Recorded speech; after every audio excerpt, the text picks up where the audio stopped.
going on, and that's crimes involving guns. Overall gun cases are up 10% in 2022. Assault with deadly weapons involving a gun are up 6%. So gun crime is a big issue right now in the city of Charlotte. And our officers and detectives are working hard to solve these cases and get guns out of the hands of people that don't belong to have them and off the streets. As a department, gun seizures are way up. There have been nearly 500 guns taken off the streets in 2022, and that's a 14% increase from this time last year. The University City Division has led all CMPD divisions with gun seizures, and this year was 77, and that's up 67% from 2021, and a 129% increase over the 5-year average. Also to note that University City Division has also led the department in gun seizures the last 2 years. University City Division officers and detectives have been very busy. Joining us now is Sergeant Kevin Petrus, who will highlight some of the hard work they've done in recent cases.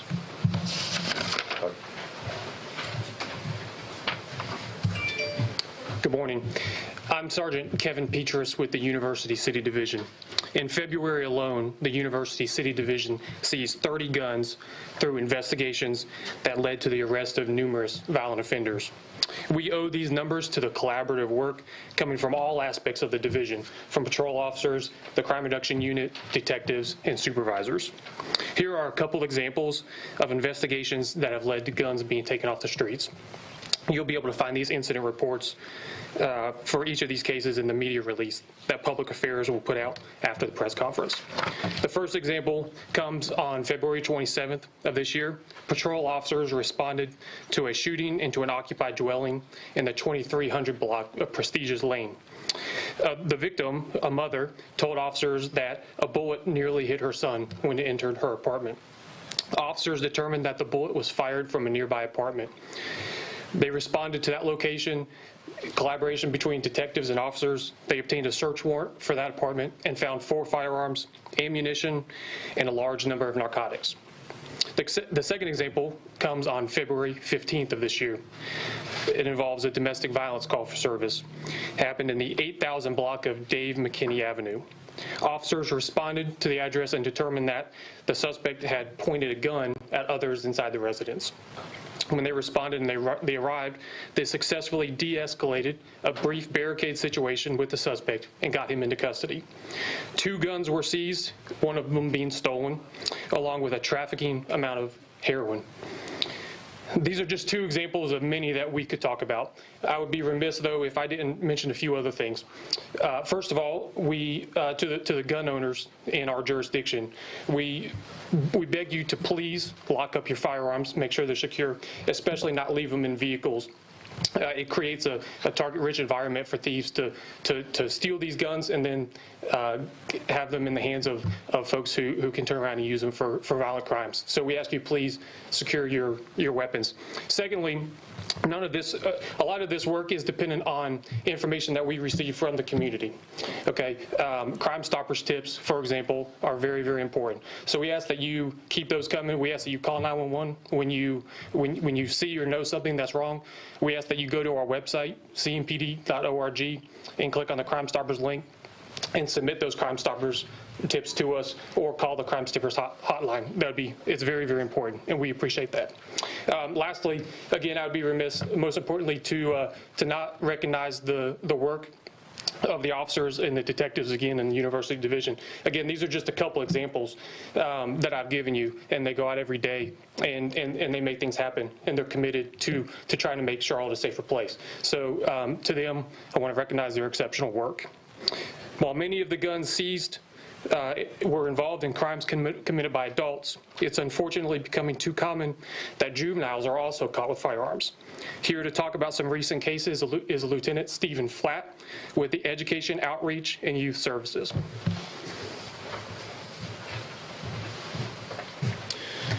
Good morning, everyone. Like Sergeant Peters said, I'm Lieutenant Stephen Flatt. I'm with the Educational Outreach and Youth Services Division. I work closely, I supervise the school resource officers here at the Charlotte-Mecklenburg Police Department. School resource officers investigate any crime or tip that comes in regarding guns that they receive in the schools.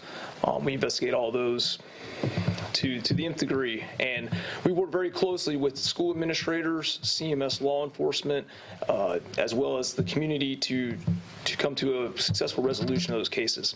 So I'm going to talk about two of those cases today. The first one occurred on Sunday, February 27th. The Western Division was alerted to a tip that stated that a student might have a gun and cause violence at a school. Western Division officers met our school resource officer callback unit who came in to investigate the tip. They located the suspect. They did a knock and talk at the suspect's house. The parents cooperated with us and worked with the officers. They allowed a search of the subject's room, which turned up a firearm as well as narcotics. The child was juvenile arrested and the gun was seized and taken off the street so it could not be used in a crime. Another example is occurred on February the 1st. This was a tip that we received that several children were posing with guns on social media. The school administration and the SRO did an investigation to identify all the students seen in the pictures on social media with the weapons. They did an investigation. The SRO learned that several of the weapons were actually BB guns and not true firearms. However, they were told that there was one child in the photo that did have a real firearm. That child did not even attend the school where the school resource officer worked. He did an investigation, found out where that child lived. They went over to his residence. The school resource officer did a knock and talk, spoke with his family members. The family actually helped him search the apartment, again, located another firearm, which was seized, and the child was charged. And we also gave many resources to the family to help address the issue. So again, these are just two cases where you can see that the school administration, school law enforcement, our school resource officers, as well as the community has assisted us in investigating tips that have led to get guns off the street to prevent them from being used in any crime. This time, I'm going to turn it back over to Officer Davies.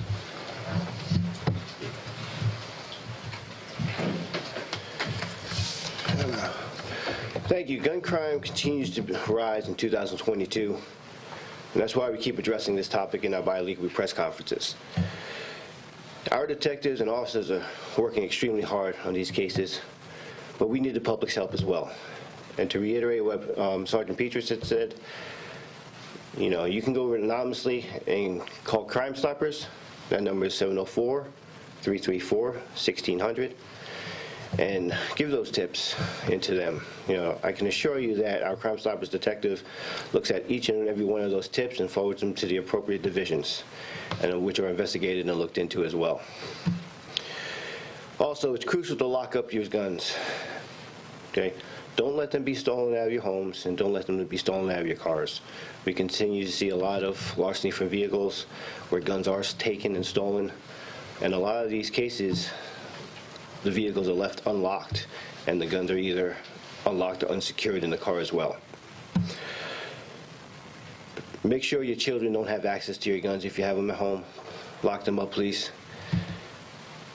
And parents, again, please check and monitor your children's social media, and what they're posting and what their classmates are posting online.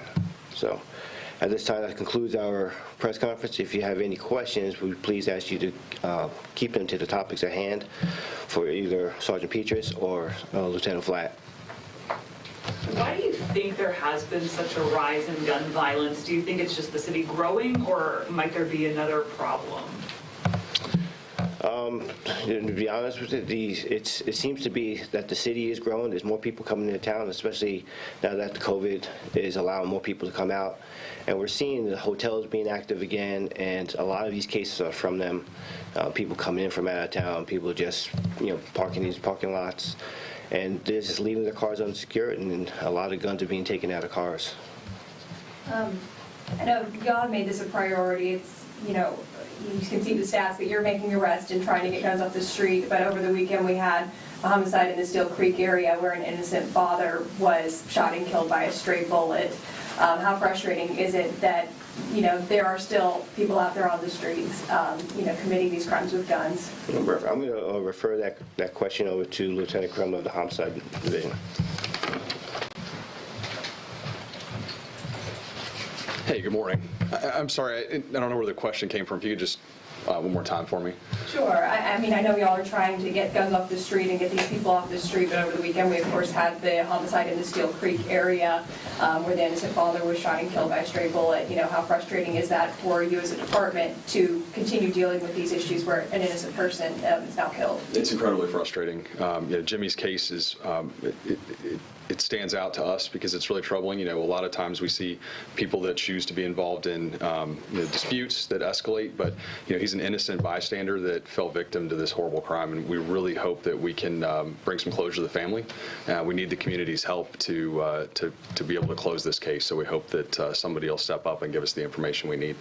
And what are you asking the public to look out for at this point? So I think we put out a couple of photos earlier this week. If you guys need those, you can ask for them again and we'll resend them. But it's a dark gray or black Dodge Challenger or Charger. We know it's a Dodge product. The vehicle's got some substantial damage to it. We believe on the front end, and certainly there's some bullet holes, we believe, in the vehicle. So it's really important that if you see a car like that and you see it on your street, please call 911 right away. The tip line's great if you know who owns it, but if you're just a member of the motoring public or out and about and you see that car, please call us because it's really an important piece of the puzzle for us. Regarding that Steel Creek homicide, obviously that was a shooting into an occupied dwelling. Is the MPD seeing a rise in cases and shootings into occupied dwellings, and what are they doing to address this? So I don't know about the stats specifically, and we can get those for you later. I know that that's certainly a disturbing trend, though, is that we do see houses being shot into. I think it's important in Jimmy's case that wasn't the intended target, that wasn't the intended outcome. They weren't trying to shoot into his house specifically. This was individuals that were shooting at one another, and the round struck his house. But we do see, a disturbing trend with people shooting into houses, and I know that our patrol divisions, as well as some of our specialized units, have really been focusing on the folks that are committing those crimes. We talk about that a lot. It's a small number of people that are responsible for a lot of our violent crime, and so we try to be offender-based and strategic in trying to reduce those numbers. What charges could come from shooting into an occupied dwelling? That actually is a charge of shooting into an occupied property. There's a couple of other charges, like shooting into an occupied conveyance or shooting into an occupied conveyance in motion. And certainly you also hold the results of that. So in Jimmy's case, that's murder. What is your message to these people who continue to commit crimes like this? They're shooting guns, not knowing where the bullets are going to land.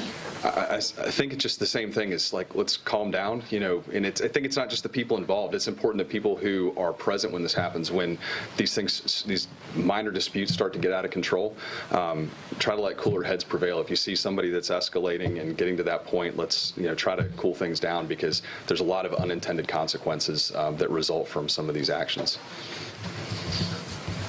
Las Vegas.